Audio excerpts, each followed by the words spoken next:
I'm JG Michael, and this is Parallax Views.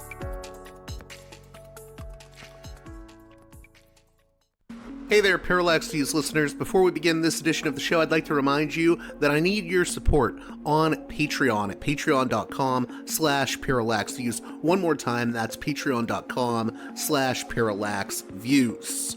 It is you, the listener, along with my one sponsor, Mike Swanson of Wall Street Window, that makes this show possible. So please, if you can, support me on Patreon. I'm not making as much money as other alternative media commentators, and I'm taking a different approach to a lot of other commentators, where I really try to interview different people and pick their brain without telling you what to think. So if you appreciate that, patreon.com/parallaxviews. Kick me some spare change. Also, check out Mike Swanson's wallstreetwindow.com for the best financial and trading news. I've had listeners make a return on investment from Mike's trading tips, and I believe if you subscribe to his newsletter, you can still get a copy of his ebook for free, The Twofold Formula, the single best trading pattern I've ever used. So head on over to wallstreetwindow.com for all your financial and trading news needs. Now, with that out of the way, it looks like we are very likely to be going to war with Iran. There's going to be strikes. It seems like something is going to happen within the next few days. I usually don't make predictions, but the air is tense right now. I've talked to people in DC, interacted with people in DC, and there is a sense that this is going to happen. So, a few days ago, I spoke with Dr. Arta Moeini about this and about how we got here. I'm sorry if I sound a little bit off, but I'm just very concerned right now with the point we're at in regards to Iran.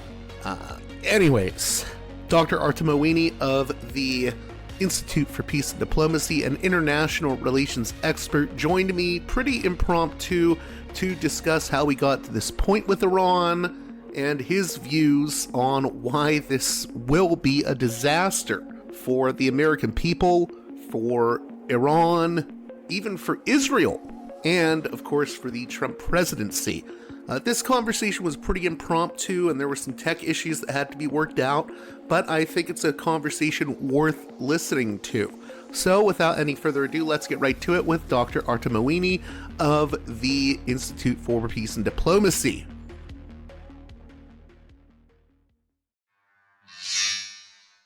Welcome to Parallax Views, a guest that I've wanted to have on for some time now. Special thanks and shout out here to Christopher Mott for helping make this possible. I'm speaking with Arta Moeini of the Institute for Peace and Diplomacy. He's an international relations theorist, and we're going to be talking a lot about Iran. And I guess there's some talks in Geneva today. What do we know so far? This latest, first of all, hi to your audience, but this latest rounds of talks are just an ongoing sort of conversation that both sides have a lot of red lines around, and it's mostly, for me, I think it's mostly posturing.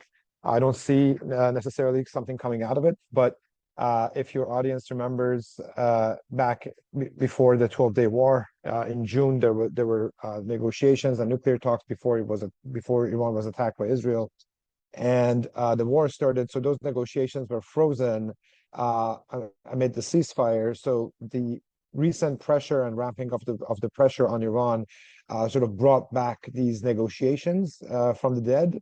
And there was a first round in Oman, which the two sides basically exchanged the parameters of the talks, whether it's going to be on the nuclear issue or not. It seems very, again, ambiguous whether or not, for example, the talks are only going to be restricted to the nuclear issue, or if we're going to have a much bigger talk that has to do with Iranian defense industry and missile defense and ballistic missiles, things that Israel really wants to be included in these talks and in any eventual deal. But I don't think, again, that we are getting necessarily close to an agreement. The two sides met. Iran has offered another proposal, which this time involves much more opening to U.S. businesses and trade in Iranian sectors, key Iranian sectors, including oil and gas.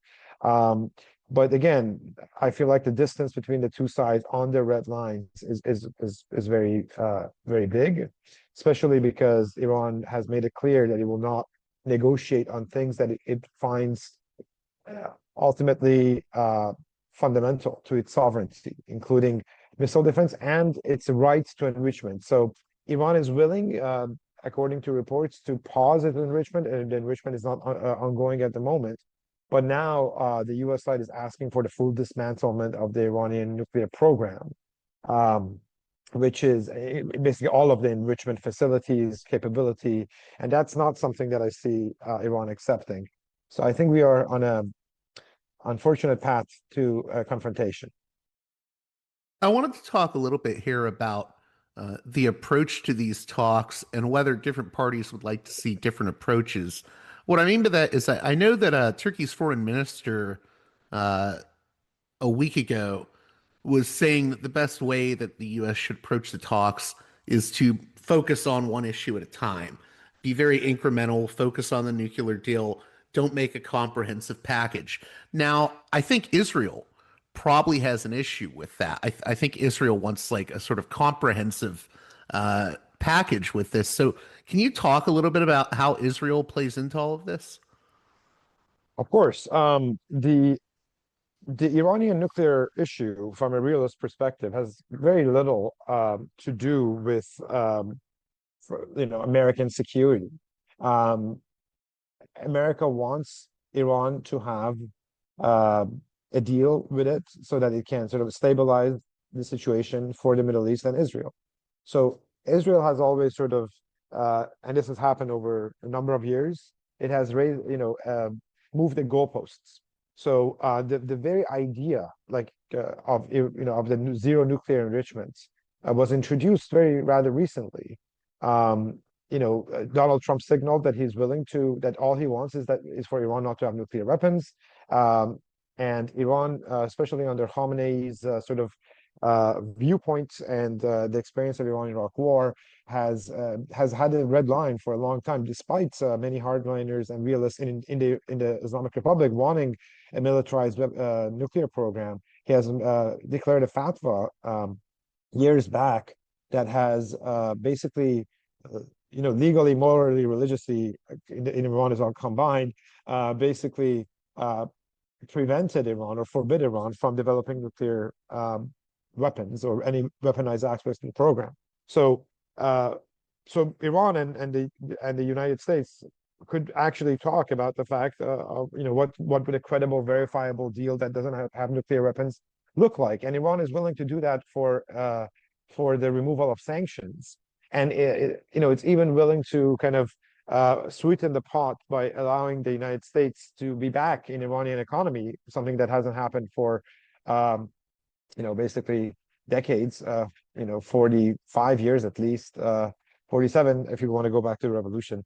So that is where we are. But the question that Israel doesn't have the same interest on Iran that the United States has. The United States has, especially under Trump, for a long time wanted a comprehensive deal, but a comprehensive deal that amounted to basically Iran changing its posture towards the region and the United States, and Iran basically joins back with a more normalized relationship and a détente, or maybe in an approach one, normalization with the United States. I think that is what Donald Trump has wanted, and his way of going about that is maximum pressure and coercion, which has not really worked, to be honest, in one sense. But it has made Iran, it has pushed Iran into a corner of having to decide whether or not to have a war or capitulate.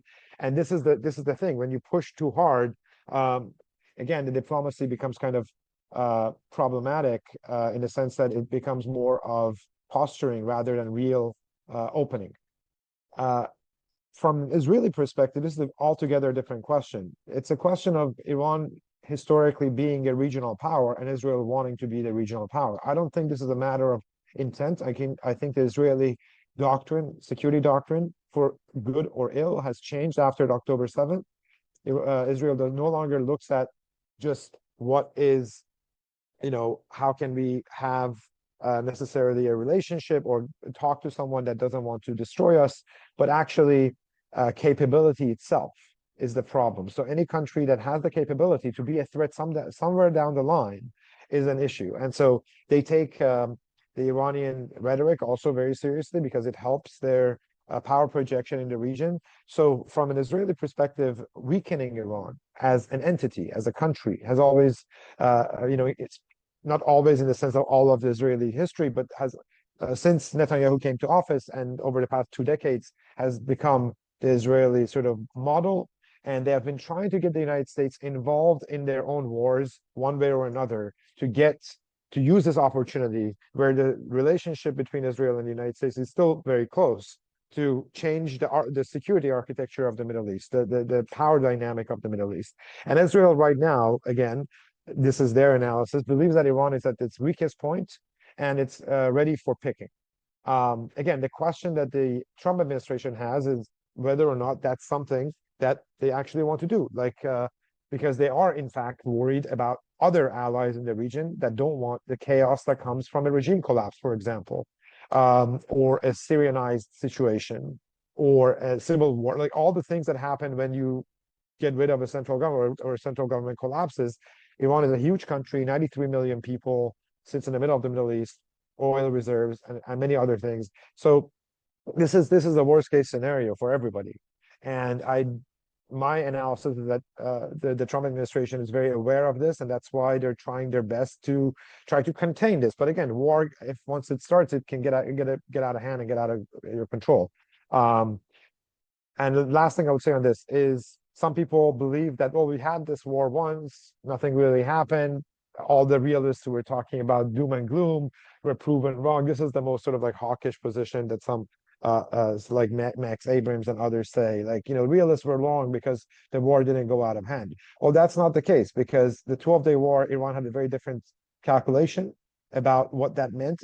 At the time, Iran was responding in proportional and measured ways to the Israeli attack because it thought that, it can withstand and sustain, and it didn't regard that conflict as existential. Well, the Iranian calculus has now changed. The Iranian calculus over the past 9 months has become very much bent to the realist strategic side of the Iranian political system, which basically says we are in a constant series of war. We have always been in a hybrid war since the Trump got in office. That's an economic war, an information war, an intelligence war, and also a kinetic war. And unless we actually make a stand, their goal is to destabilize us and erode us every 3 to 6 months. That needs to stop for obviously a whole host of reasons, because the country can't function if it's turned into Syria. So the way for the Iranians to do that is to then actually put a line in the sand and actually do a little bit of a Trump madman theory themselves and say that if you do anything to us, we will act as if it's our last breath. So the perception of weakness of Iran in Washington, plus the feeling of being cornered in Iran, is a recipe for a lot of escalation and disaster. I want to get more into that. I also want to ask, so in terms of what I mentioned with Israel, is this an issue for Netanyahu of our window of opportunity to deal with Iran is closing? If the U.S. gets this deal done by focusing narrowly on the nuclear issue, and Trump goes off to deal with other issues or global priorities, then we're going to have to go at Iran alone. Is that the sort of concern that Netanyahu has? Yes, that's a very good point. I think the Israelis are not idiots. The Israelis are tactically brilliant, and they understand also the situation in the United States. They understand that they have lost anyone who identifies as left, progressive. They also understand that they have basically lost America first, the real, genuine America first. and they have the boomers, and they have some people in the middle. So the support of Israel is going downhill and has been for a while. So they still have control over US Congress through the Republican Party. But once the boomer generation is out of tenure, out of office, they're going to have a big problem. And so they probably see for themselves a window of 3 to 4 years, probably this administration, to actually, again, reshape the Middle East in the ways that they want, because both the strategic direction of the United States is away from the Middle East. That's why Trump is interested in Iran in the first place, I believe. And so that's the first part. So America is going to be focused elsewhere. The Don Roe doctrine, economic competition with and technological competition with China and other places, and more regional world by definition means all these things.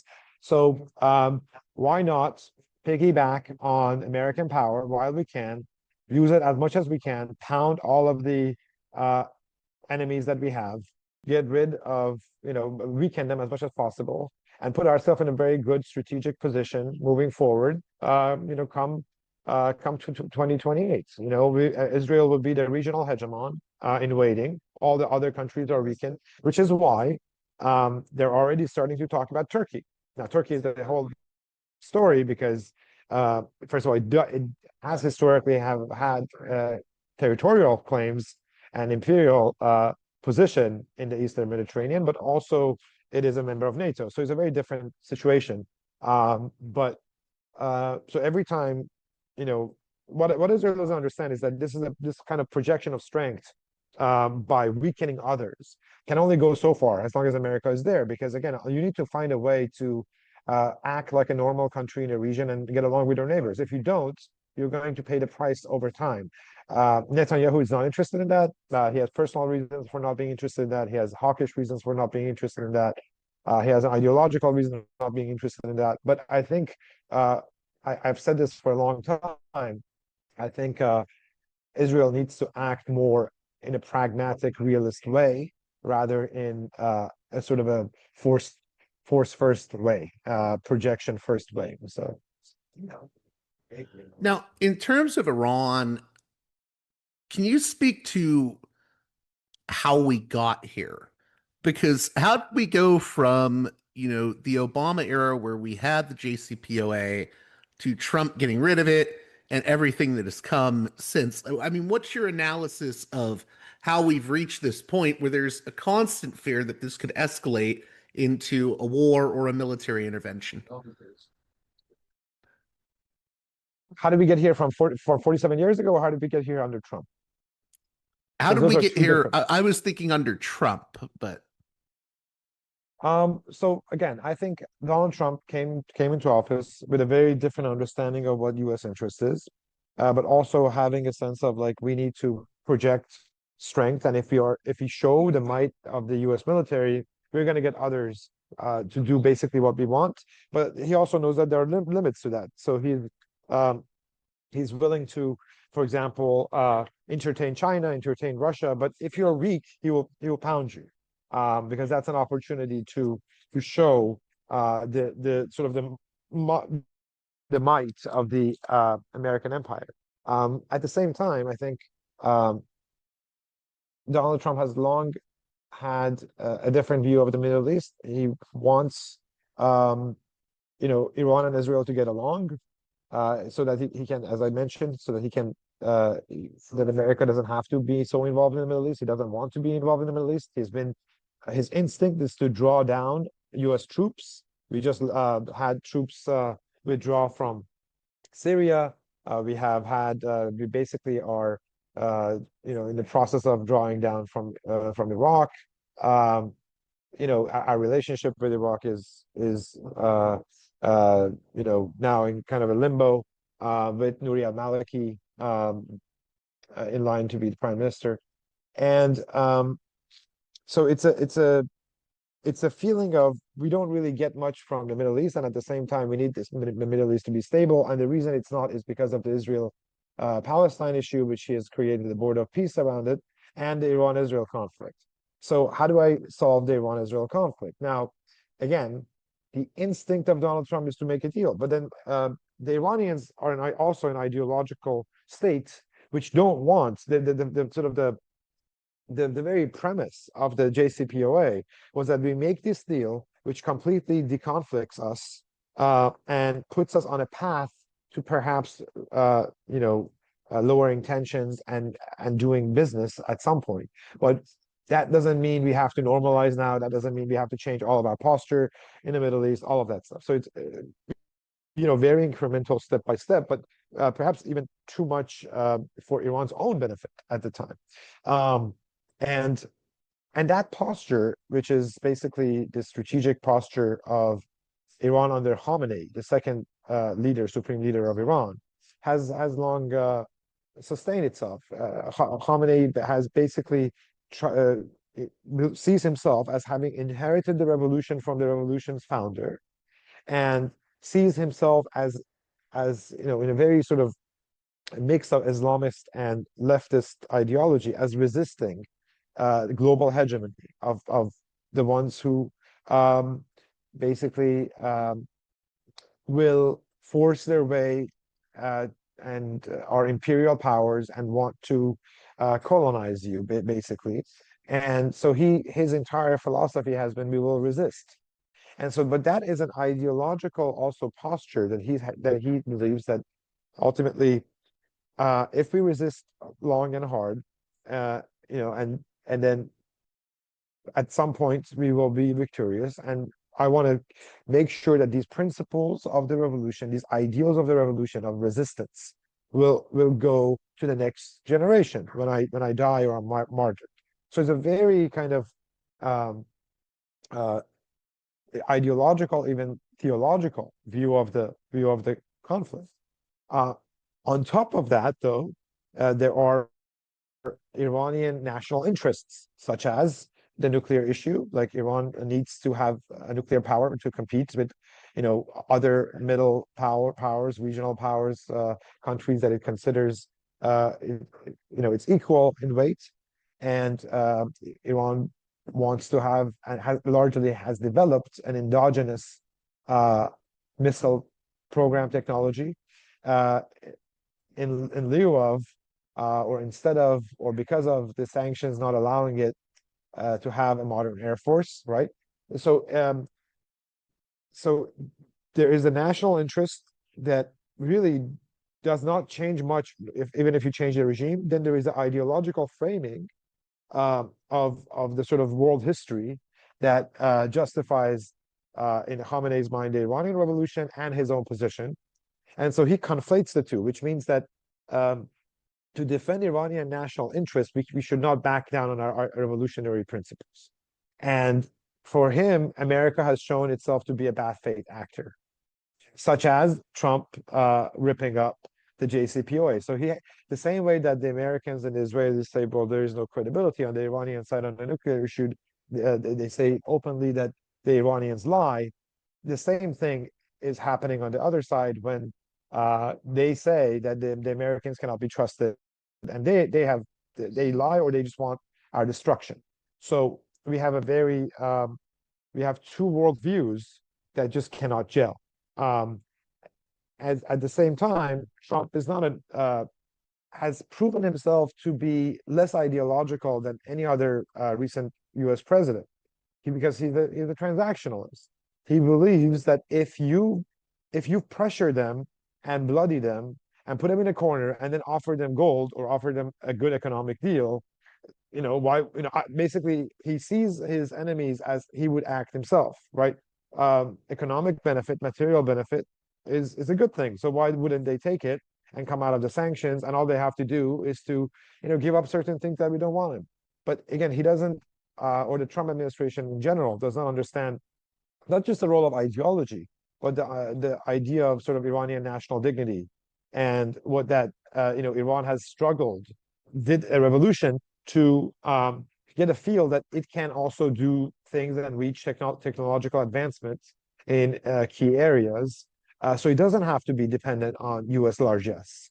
Under the Shah, Iran had one of the best, most modern and effective air forces in the world. Well, one of the most modern air forces backed by U.S. The U.S. military. In fact, to this day, the sort of the remnants of the Iranian depleted Air Force are American, F-14s and Tomcats and you know other systems that were bought during the Shah's time, and so Iran did have a very sophisticated uh, Air Force, and yet uh, it was all dependent on the United States providing it with these tools, almost like Saudi Arabia and other countries in the region, with the exception of Turkey and Israel. So, um, so the idea of having an endogenous, even if asymmetric, deterrence is something that is very important to the Iranians, and they're not going to give that up easily. So again, the idea is we paid and you gave it to us, and then you could decide not to give us as you did, and we wouldn't have a defense force. But now, I mean, this was from the very beginning a revolution that really cherished independence and self-reliance. Again, this is one of the first sovereigntist revolutions in the 20th century. Long before there was this kind of idea of anti-globalism in the West, I think this is the spirit, even though the spirit came from a much more sort of Islamist and Marxist angles through that lens. The spirit was we want to be independent. We care about our national sovereignty. We don't want to be told what to do. Now, in terms of the strategy the U.S. has taken, I mean, I guess to me it's strange. I felt like when we had the JCPOA in place, we'd get away from all of this, but we've gotten pulled back in repeatedly, and the U.S. keeps taking these measures, bombing, sabotage, economic warfare through sanctions. I think from a realist perspective, this would be counterproductive. So what do you see as why is the U.S. Uh, across Trump to Biden, now back to Trump, why is it engaged in this kind of just shell game with Iran? I think I alluded to that already. I mean, the United States um, wants to be able to, first of all, leave the Middle East, but also have partners in the Middle East that are happy with it leaving the Middle East. And it basically wants Iran to not give it any trouble. And this has been taming Iran, changing the Iranian regime has been a long time neocon position. Taming Iran and transforming it has been the Trump position. So Trump doesn't believe in a typical regime change, but he believes that, again, with these kinds of pressures, with intimidation, you get regime insiders to change. And it's not by coincidence that after the Venezuela operation happened, Trump all of a sudden became much more confident and hawkish. But again, Iran is a very different scenario than Venezuela. You can't, and in Venezuela, what you got is, I mean, the jury is still out on what we're going to get, but the Chavez regime is still there. It's just personnel has changed. So yeah, so I think that's something to keep in mind. Well, so then from a realist perspective, what do you think, if you were advising Trump, what should the policy be on Iran? Like from that realist point of view, because I know I think you've been critical, like openly, of the sort of hawkish approach to Iran. What's the other approach you think the US could take in all of this? Well, again, I think we have to sit back and really consider what is in U.S. interest and whether or not Israeli demands on Iran are similar to what we need from Iran. I don't think that's You cut out there for a second. You said you don't think US interests. aligned with Israel and everything, right? So so Israel and the United States have different interests, fundamental different interests, um, and especially in the Middle East, they don't have the same interests because I mentioned Israel basically wants to be the new Iran, what Iran was to the Nixon doctrine, the regional hegemon enforcer of the United States. Israel sees it as its own sort of mantle. But that doesn't work because you need to first be a middle power, basically a long-term regional power. With Israel is a country of 8-9 million people. It's tiny. It has it's just structurally impossible for countries like that to become the linchpin of U.S. security. They create more instability than they create security. The reason Nixon was able to work with the Shah in Iran in the 70s was because Iran was already, geographically and structurally a regional power, and then it got the backing from the U.S., and it was the context of the Cold War. Ultimately, though, I think that the U.S. interest in the Middle East is to leave Middle East alone. We have no fundamental interest now in the Middle East that doesn't go through Israeli interests. And what I was saying is that the maximum pressure, in a way, has worked to the degree that Iran at this point is putting everything it can on the table. It's willing to have a very stringent nuclear verification monitoring that keeps its rights to actually doing it on Iranian soil, but actually allows the Americans themselves, even outside of the IAEA, the Americans can perhaps invest in Iranian nuclear technology with small modular reactors and other technology. They can be that they can also, the Iranians have also opened the door to the Americans being involved in the oil and gas sector. So again, the Americans can move towards economic normalization with Iran in general and leave the region. And I think that in itself will fundamentally change the Iranian posture. That's something that many people think that Iran is just going to try to destroy Israel. But again, Iran is also changing in very pragmatic ways. Iran, even through secret channels, offered a kind of a non-aggression pact with Israel, and Israel offered that to Iran, to Russia. So again, there's this weird nebulous cloud of, as if we need to be in conflict, and we don't. Rhetoric ultimately doesn't matter. Trump has many things that he says. The Islamic Republic says certain things for its own base. And the important thing is the majority of the Iranian people have no enmity to the Israelis. The ship on that has sailed. They don't want to go to war with Israel. I don't think many Israelis want to go to war with Iran either. But again, the position of the Israeli government and the sort of the hyper nationalism of Israel is creating instability. But again, if we recognize the red lines of all sides, things will be different. Iran will have nuclear technology and nuclear power, and missile technology and a defense force. That is not up for negotiation. Now, if it is, if America is involved in the Iranian nuclear industry, it can ensure that actually there is verification of the Iranian projects, right? And I think that's a significant step, going from the anti-American rhetoric to allowing America to be involved and even invest in these areas. So I think it's good for America to come back in as an economic partner, but ultimately, if the goal of the United States is to bring Iran as a vassal state, as a kind of like a European ally, as a Middle Eastern ally like Jordan or the UAE, Iran is not going to do that. I think even a new Iranian government ultimately will not sanction that. They'll feel pushback from their own people in time. Iran is a civilizational power. It's a civilizational state.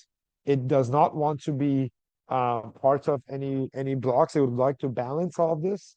But if it has to choose, it will choose the Chinese bloc over the American bloc, because the American bloc has costed a lot of trouble over the years.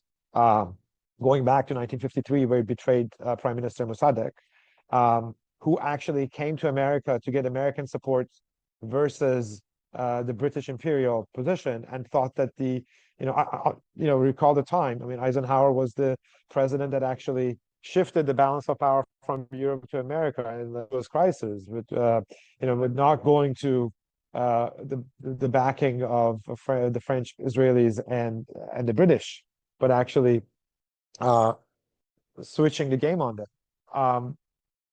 So it's not that Mossadegh was completely wrong to think that there will be a change, but he misunderstood the American intentions at the time in terms of oil and energy and its relationship on that front with the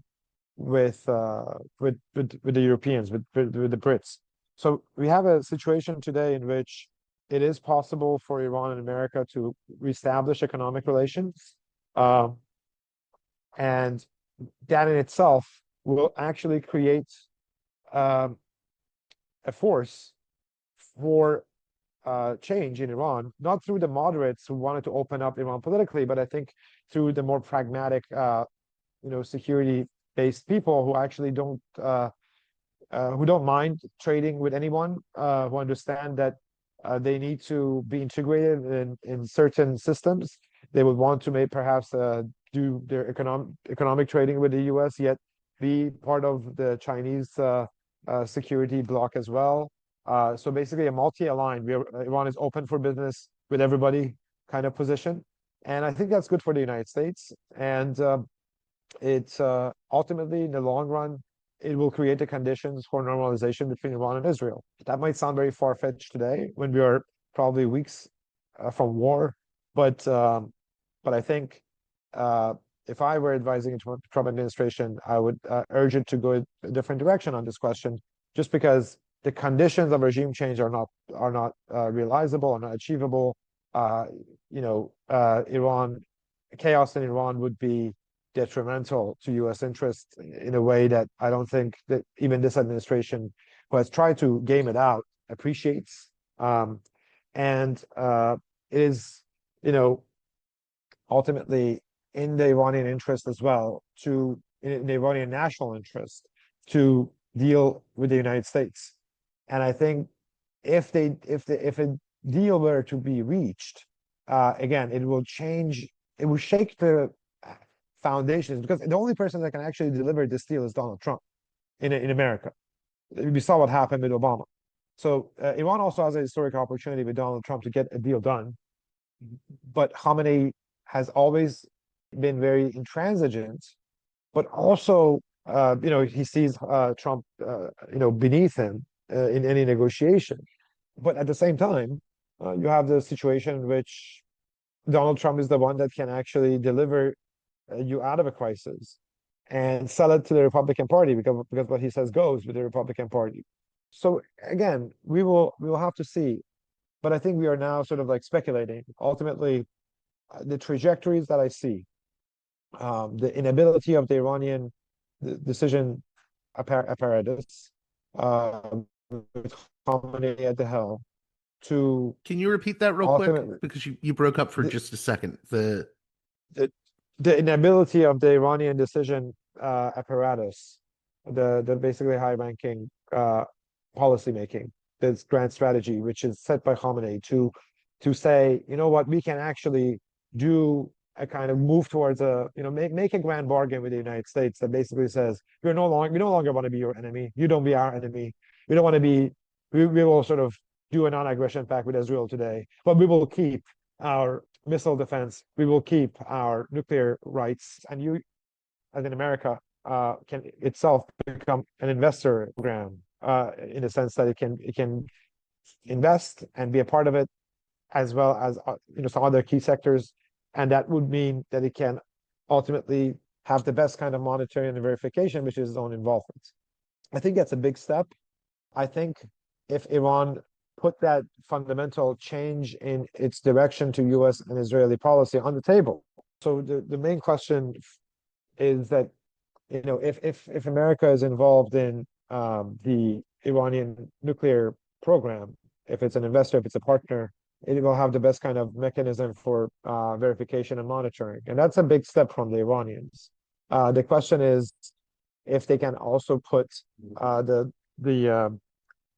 it's kind of a political compromise on the table of saying, you know what, we no longer want to have this kind of animosity with the United States or with Israel, and understanding that Israel and America come together, which is something that Iran didn't recognize before, and putting it on the table for the Trump administration to really have to consider this. Would they take this deal, or is Khamenei or the hardliners in Iran, are they right that even with such a deal, America would not take it because Israel doesn't want normalization with Iran?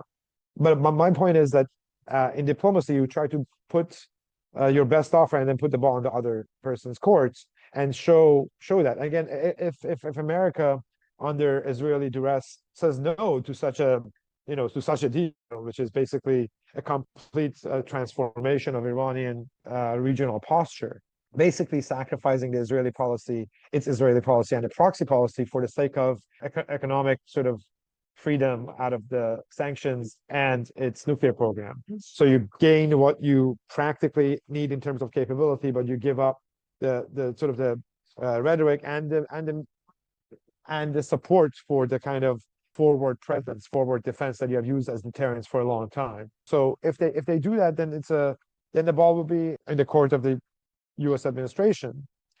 And if they say no to that, then the Iranians can go back and say, see, we put the best deal to even end the hostility, but they didn't take it. So now we have to have a real war. But the question is that they haven't done that because, as I mentioned, there is a fundamental conflation within the supreme leader of Iran's sort of point of view that sees any change in those political revolutionary principle as capitulation, even if it saves the most important legacy of the Iranian state today, which is the nuclear program and the endogenous defense forces, missiles, and others. There were just two more things I wanted to cover here. You mentioned elsewhere that, Iran has these red lines. It's not going to, it would rather go to war than give up its missiles because it would not want to entertain a serious situation, as you put it. Can you explain maybe what you meant by that in more detail? Yes, I mean, look, the Iranian calculus today is very clear. Iran sees itself as being in a war for a long time with the Americans, with the Israelis. This war has escalated over the past 10 years in different ways, and Iran has repeatedly turned the other cheek or acted with what it called the strategic patience. Not going madman, not going DEFCON 1, basically saying whatever, we will try to manage the conflict and not be the one that escalates. So the United It's States been relatively restrained, in other yeah, words. yeah, exactly. It's been very restrained because it has thought the sort of moderates especially have thought that if we can show our goodwill, if we don't kill American soldiers, let's make a deal. In other words, open up the Iranian economy, and Trump is about trade, so why wouldn't he take it? And that's that is a position, but Trump has shown itself to not take even a trade deal with the Iranians if it doesn't involve fundamental changes in grand strategy, policy, posture. And again, my point is that if Iranian capability is part of that bargain, Iran will never go for it because it has no guarantee to defend itself. Iran has learned what happened to Gaddafi, what happened to Libya, and also Iran is not a one-man operation, a one-man system like Libya, Saddam, or you decapitate the head and you get rid of the regime. That's not what's happening in Iran. Iran is a sophisticated, decentralized, extremely modernized system. It's a modern state. It's a leviathan of sorts.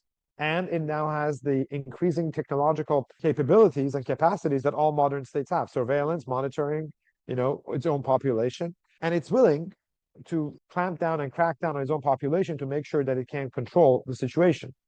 So you're not dealing with a state that is about to fall. You're dealing with a state that has both ideological elements and nationalistic sentiments in its own core group. And that core group probably is around 15 to 20 million people who are willing to really take on the burden of a war.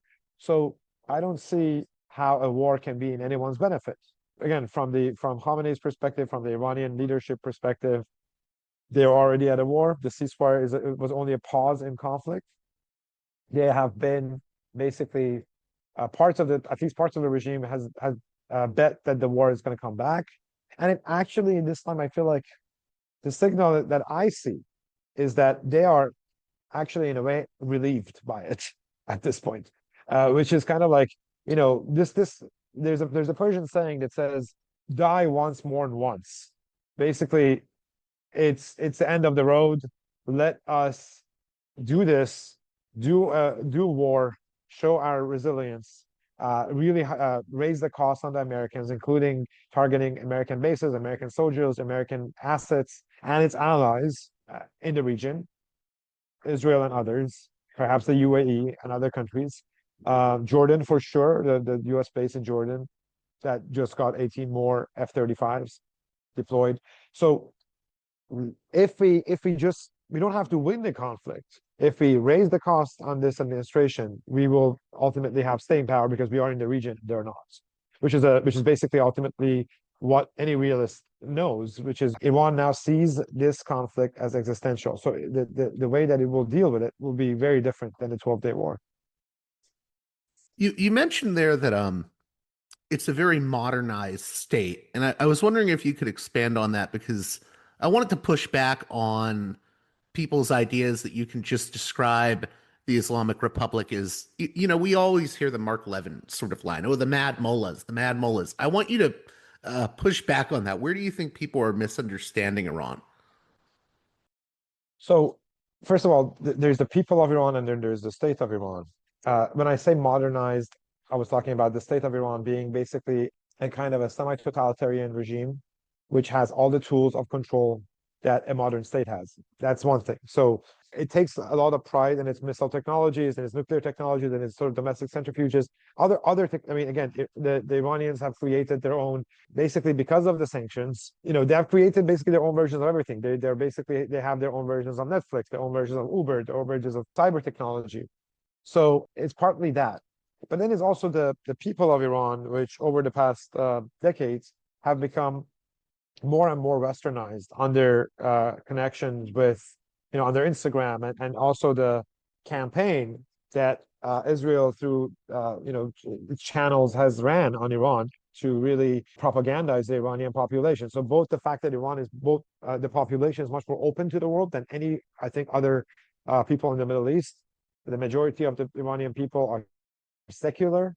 The Islamic Republic recognized that. I mean, the hijab is basically not enforced in Iran. It can't be because the people have, gotten rid of it through civil disobedience. So there's that picture of Iran, which is a very sort of vibrant, Western-looking Iranian population, but also one that has been propagandized because it is so open to the West and because it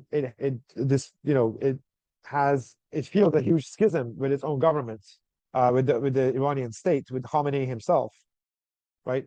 The majority of Iranians find the Islamic Republic illegitimate at this point after the events of the last month and the killing of thousands of Iranians. So it is that. So it is the people, then there's the state, but then it's also the tertiary element of the Israeli propaganda trying to put these two against each other in ways that actually harms Iranian nationalism, sense of self, identity in the long run, no matter who comes to, whether from internal to the regime or external to the regime, who comes to inherit the Iranian state will have a very big problem on his hand because the Iranian population is deeply divided now due to this. But the idea that in terms of the governments, in terms of the state, the idea that the Iranian state is just deeply only ideological, doesn't have any sense of rationality, is not pragmatic. I think we have established only in this talk that they have actually acted very pragmatically. And the argument is that if America works with them, they will be much more pragmatic than less, right? That was the Obama logic. That was, in a way, that's what Trump also wants. Trump doesn't care about what the Iranian people want. Trump doesn't care about what the Islamic, what kind of government Iran has. Trump is not a regime change operative. Trump is not a nation builder. That's a good thing from a realist perspective. But he needs to also understand that tactically, force only works to a certain point. And when you reach countries that both have a sense of ideology, but a sense of nationalism as well, a sense of civilizational dignity, they are not going to capitulate just because things get hard. And so there is a fine line, and I think the Trump administration has pushed the line of force and intimidation as much as it has been able to. You can only push it so far because before the country says, no, we're not going to take it anymore. We're willing to die if we have to. Well, exactly. The state and its supporters are now at that level. they are doing one last shot of trying to avoid war if they can get some sort of an arrangement with the United States that gets tangible benefits to them, not to just disarm and then wait for the next round of attacks. So that's from the state and from the base, the the public base of the regime.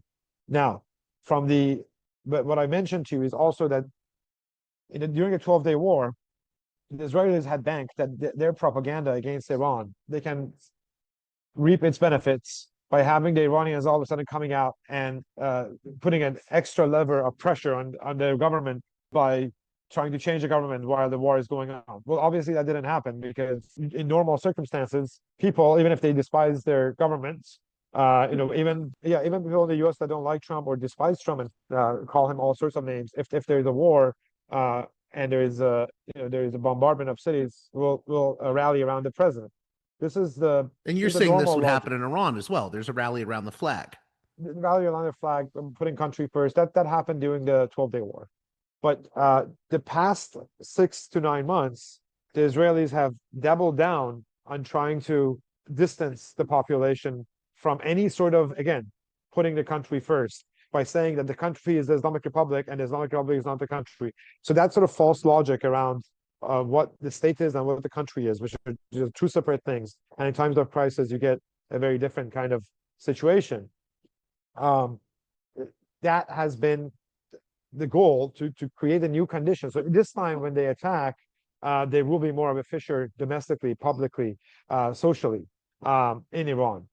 And we will see if they're right about that. But again, the result of that was Iran was very aware of this convergence last month when Trump was threatening war and Mike Pompeo was openly saying that there are Mossad agents among the protesters to try to manipulate them and get basically chaos and violence, and to a large degree they did.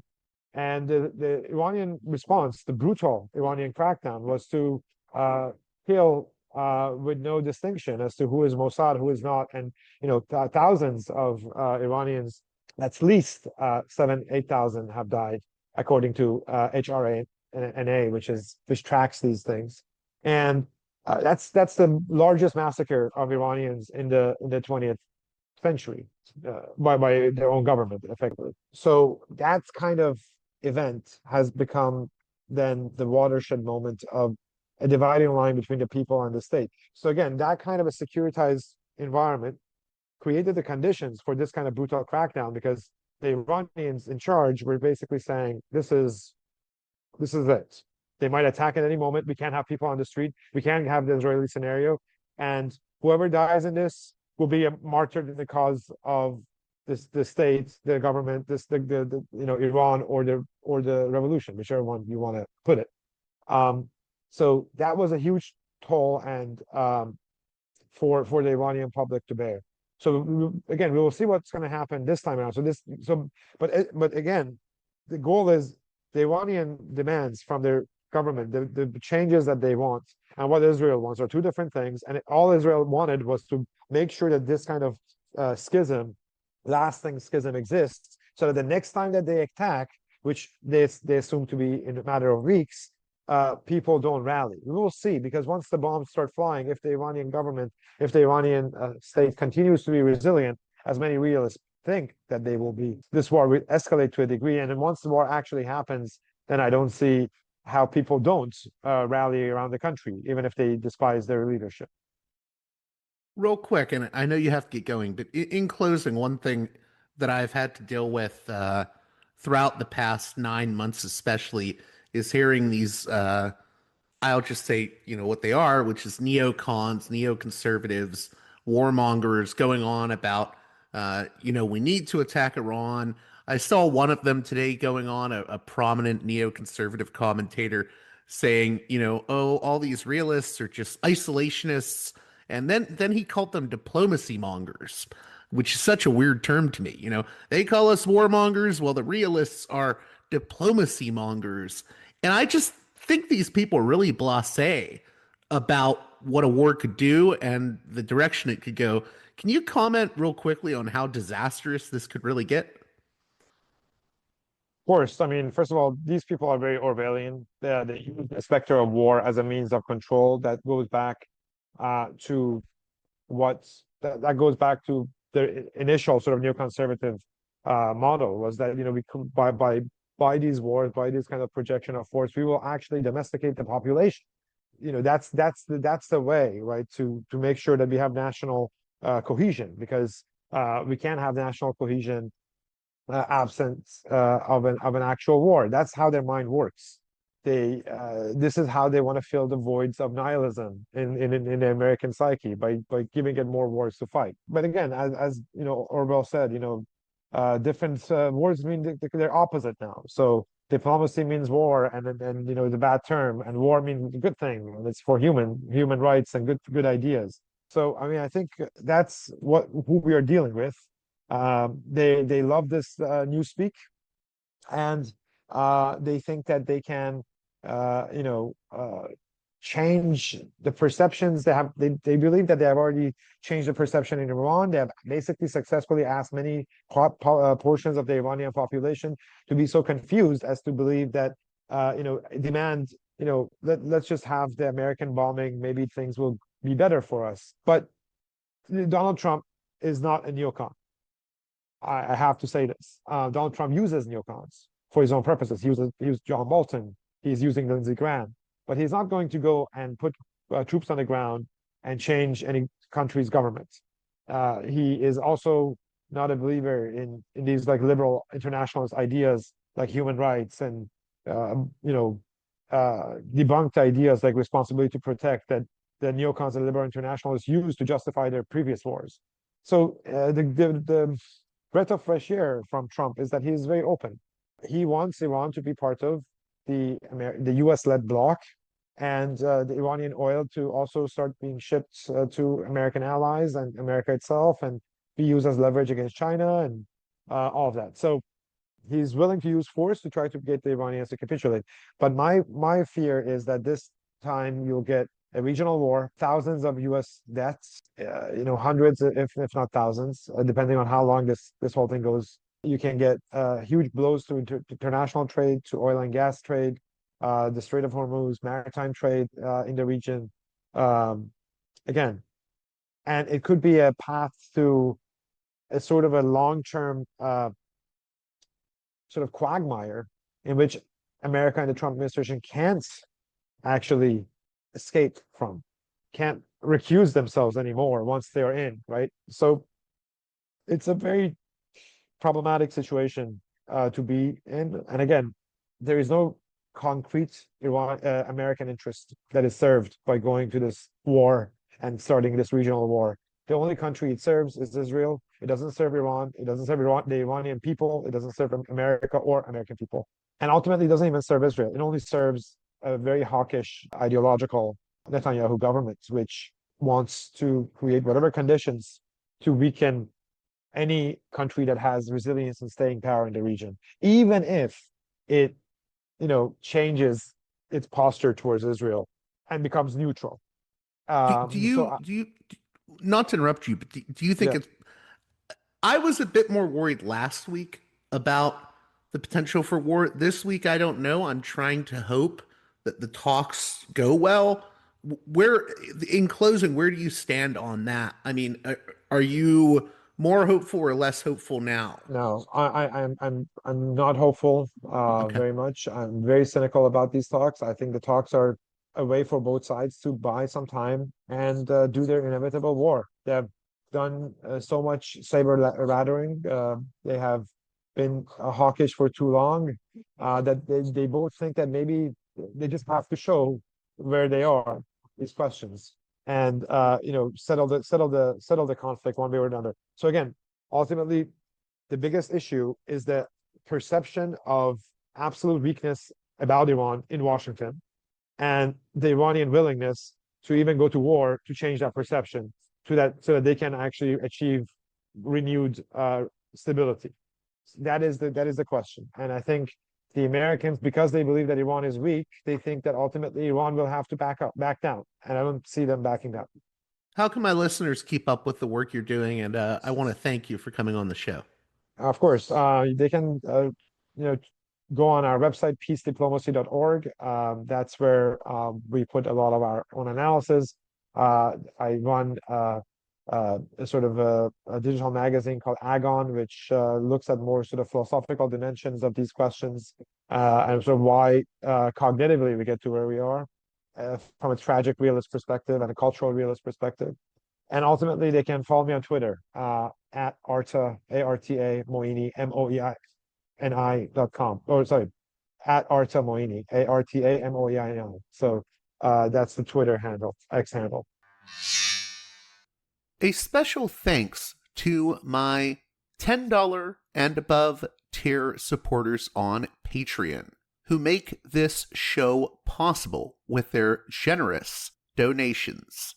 Producers credits shout out to those supporters: Aaron, Jeremy, Matt, Big Bob's Beepers, James, Enoch, David, Sadad, Tristan, Bob, Eva, Miriam, West Bank Robbery Pod, B. Lund, Transnatural Perspectives Podcast, Dan, Nick, Elliot, Fabian, Tom, Arlen, Bo, Spartacus, James, G, Jamie, Will, JC, WV, Sutra, Orc, Catherine, Darko, Nathan, Holland, Dan, Mark, Chase, Olm, Gary, Emilia, Nick, Brace, Michael, and Brian.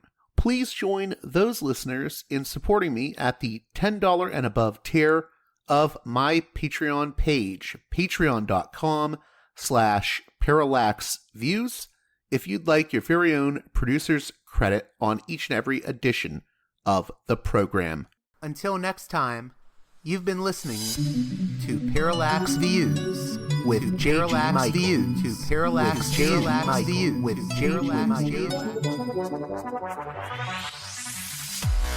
The way out is not simply to say, don't do it, just to prohibit.